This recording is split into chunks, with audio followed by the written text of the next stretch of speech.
Hey folks, today we're going to be covering Tinto Talks 61, and this week Pavia is going to be talking to us about the Protestant religions in Project Caesar, aka EU5, and the final fallout from this, the War of Religions.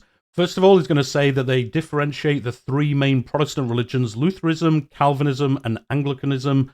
All of these are different branches of Protestantism, more or less strictly covered under the wide denominations of this faith. They are later represented in the game through a new thing called church aspects, and I'm going to talk about that in the dev diary today. The underlying system here is that every player is able to customize their own Protestant church.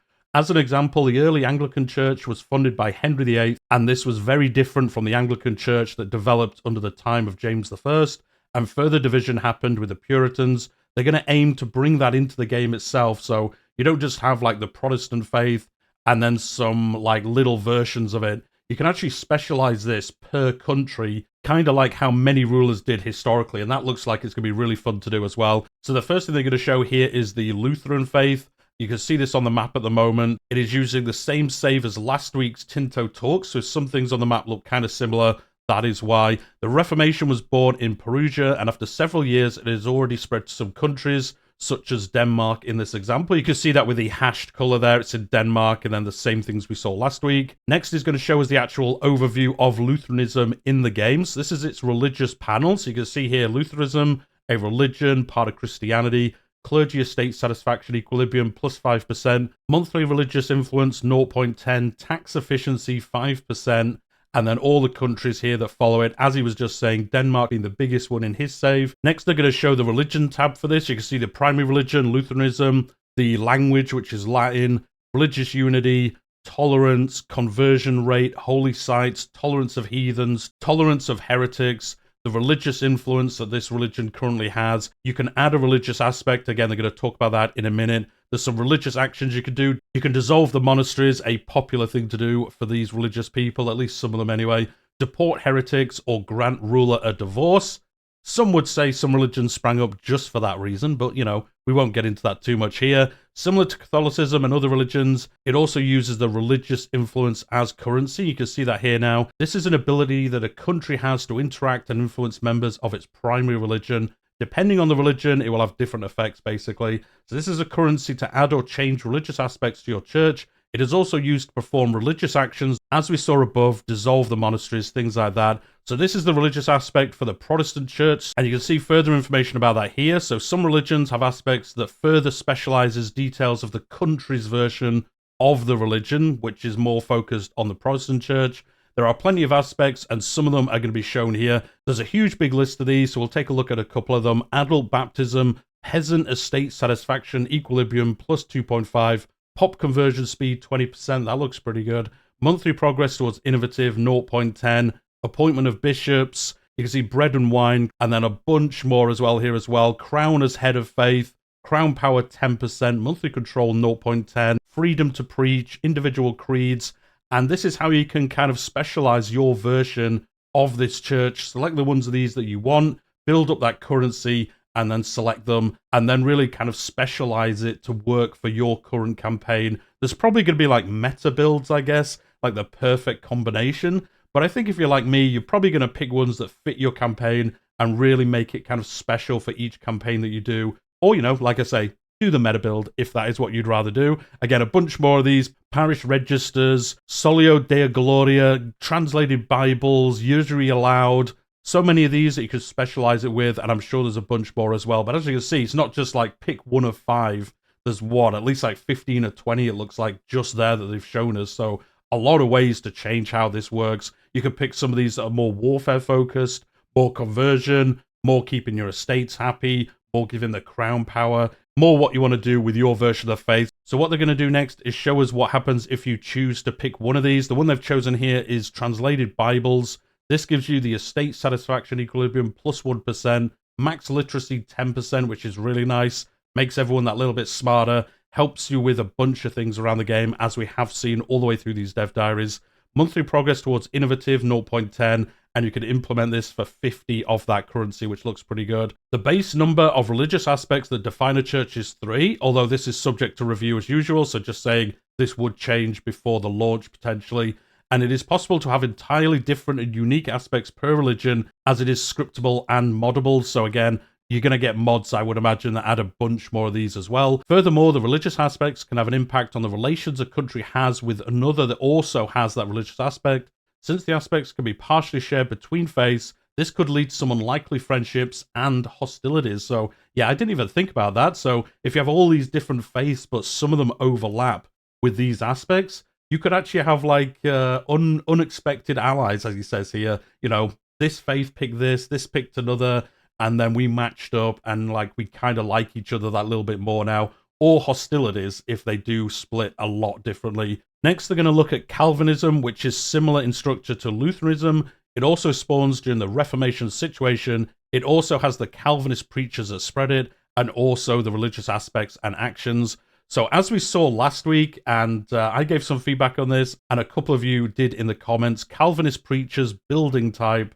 We talked about this, like it's weird that the building is called Calvinist preachers. Somebody did make a good comment that maybe once the kind of war of religion and everything kind of settles down that little bit, you know, it never fully settled down, but once it did a little bit, maybe these buildings like convert into churches, and it would make more sense that way. They haven't talked about that this week, but maybe that is what happens. Or maybe, again, we'll just see a change in the name here to something else. So it isn't just like Calvinist preachers is a building. We won't go into all of that. If you're not sure what I'm talking about, we talked about it a whole bunch in last week's Dev Diary coverage.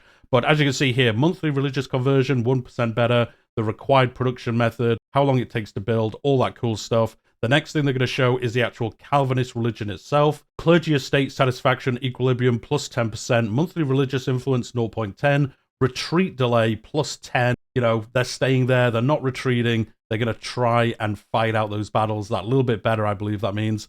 Discipline 5%, which is nice. Artist monthly start chance minus 10%, and then everything is preordained, yes. Now, if you don't remember what this is, this was covered in a very early Dev Diary, that if you're Calvinist, I think how it works is, as it says here, everything is preordained, that if you're in battle, they never re-roll the dice. So, like, that is a wild system to actually have. I know a lot of people thought that was a joke, but they clarified in the comments of that Dev Diary that it wasn't a joke, but this further confirms it isn't a joke. So everything is preordained. You don't re-roll your rolls in battle if you are Calvinist, because that's what they believe in. Everything is preordained. It isn't down to chance or anything. So you roll those dice once, and then that's it. That's just what you have. So that is pretty wild. I don't know if that will get changed, you know, after we get our hands on the game and we play in it. We all decide, like, this is crazy. It's causing really weird issues to happen, but it is still there, so I guess they've tested it and they think it's fine, and I think it's pretty fun. I know some people don't like it, but I think it's pretty cool as a bit of flavor, and that is kind of what they believe. So it's fun to see it in the game itself. Next, they're going to show the religion tab for this. Again, primary religion, Calvinism, Latin still, obviously. Religious unity, conversion rate, all those things. Conversion rate, 70%. That is pretty decent. And then again, you can add those religious aspects, dissolve monasteries, heretics, grant a divorce, the same as the previous one as well. And then next they're going to show here, just a bit of fun really, they're saying that Calvin, in their version of the game they were playing, ended up being a bishop in their game, and they just wanted to show that off here. So you can see here, Bishop Johann Calvin, he's 22, and he ended up just being a bishop in a city. So that's pretty cool actually, that is what happened.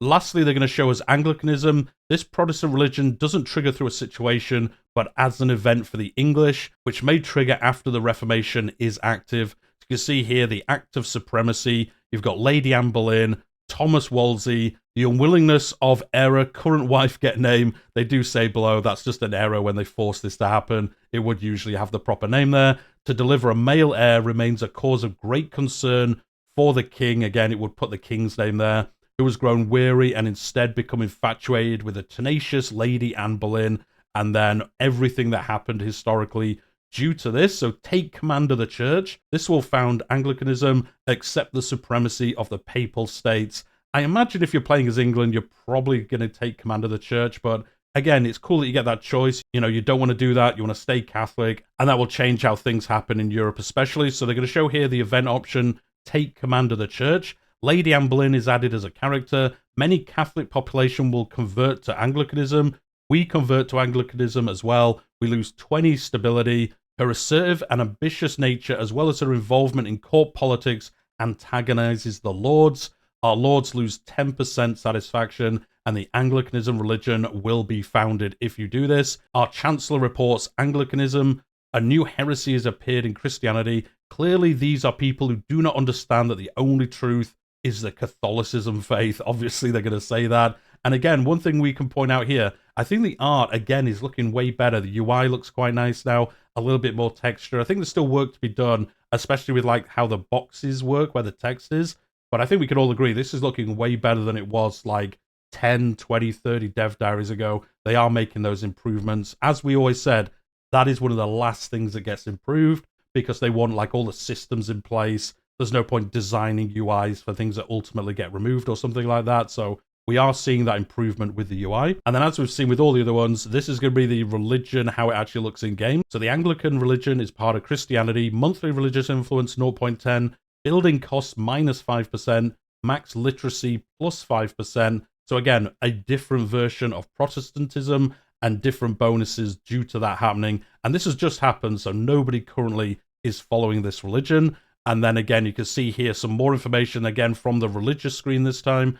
Religious influence 100, add religious aspects. Now this one's a little bit different. You can dissolve monasteries, militarize religious icons, Reformation diplomacy, encourage innovativeness, progress of the supreme governor. So a bunch of different options here. They don't go into what they do, but there's a lot more options here than the previous one. So again, we'll see what they do in the future. And then last but not least, as he says here, they have a couple of religions that also share the religious aspects, but are not necessarily tied to the Reformation situation. This includes the Lollards and Hussites, which will be created together with a corresponding reformer. And then also some early Catholic heresies, such as Catharism, also use this system as well, but they're not directly tied into this Reformation event. The last feature they're going to talk about is the War of Religions. This is another situation that will happen in the game. This is the ending of all the narratives related to the Catholic and Protestant churches, a fight for religious supremacy over Europe, centered around the HRE, using the 30 Years' War as inspiration for this in-game. So you can see here, strife in the HRE. The princes of the Holy Roman Empire have torn themselves apart in the chaotic situation in the wake of the Reformation. Their descent into confessions and religious factions has weakened the empire as a whole and could open the window of opportunity to us or drag us into a conflict of a scale far beyond our imagination. We'll just keep a close eye on it. And you can see here what this is. In the War of Religions, it is possible to align with the interests of the Catholic powers of the HRE or the opposing Protestant powers. And as he said before, this is a situation, and you can see that again here. The War of Religions situation, after several decades of religious strife, the conflict about the practice of Christian worship in the HRE has reached the point where armed conflict is now impossible to avoid, and this is what's going to happen when it spawns. So when it does, two international organizations are created, the Protestant Union, which you can see here, which is all the Protestant side of things, and then the Catholic League, you can see here, obviously all the Catholic rulers, their states, and then, you have a big old battle and see what happens. So this is the panel for the situation with both sides, their relevant strengths, and the possibility to join one side or the other. So the War of Religions situation panel here, Lutheran pops, Catholic pops, and then the two leaders of both sides, the Holy Roman Emperor, and then the kind of rebellion side, and then who is on each side. And then you can join the religious league, or you can negotiate member removal. So I guess you can go in and like kick people out if you don't like certain people being there. In order to end the War of Religions, either the Protestant Union or the Catholic League must claim hegemony in the HRE by enforcing the religious supremacy through the Religious Superiority War. The Peace of Westphalia is achieved instead when 80% of all participants desire peace. So you can kind of enforce a full kind of victory on one side, or if 80% of the people kind of get bored of this and just want some peace in the end, and it is kind of inconclusive, you will have the Peace of Westphalia between the members of both leagues, and that would also alter the religious laws of the HRE, which I imagine happens anyway if there is a conclusive victory, but if there is an inconclusive, it also changes it, and I guess they kind of learn to live together in perfect harmony with no further issues. But that is the end of the Dev Diary this week, showing us some information about the Protestant religion, how it works, and then the War of Religions itself. They do say here that next week Johan's going to be back, and he's going to be talking to us about recent changes and further tweaks that have happened to the game due to their own gameplay, their own playing it. And then again, as we've seen with previous Dev Diaries, the information that we've given in comments on the forum, I'm sure they read the Reddit, things like that, where we've talked about all these dev diaries and they've made changes. We've seen that with that 4 dev diary kind of run that Johan did, talking about a bunch of changes that they'd made. It looks like he's going to be back next week talking about further changes that they've made, which is great to see. Again, really cool to see them showing us what our feedback has done, or even, like I said, their feedback and the changes they made to make this game even better. That is the whole point of these dev diaries, to show us early information so that we can give that feedback. Again, respectfully, guys, if you are giving feedback, go in there, be nice about it. Tell them what you don't agree with. Tell them what you do agree with, why you want that, why you want something changed. If you have, like, I don't know, like historical information as to why something should be changed, always add that on there as well. We've seen many examples where somebody's done that and they've agreed and said, oh, yep, we're wrong, you're right, we'll make that change. So always be respectful to them. They're working hard on this game. So, you know, we're all just trying to make the game better. So do be nice about it. But with that, we'll leave the video there for today. Again, just a cool look at the Protestant faith and some outcome of all that happening. Hit that like button if you've enjoyed it. Subscribe to the channel if you haven't already. I'm covering this game up to official announcement, Lordship Beyond, and I also cover Crusader Kings in a very similar manner. But we'll leave it there for today, and I'll see you all next time.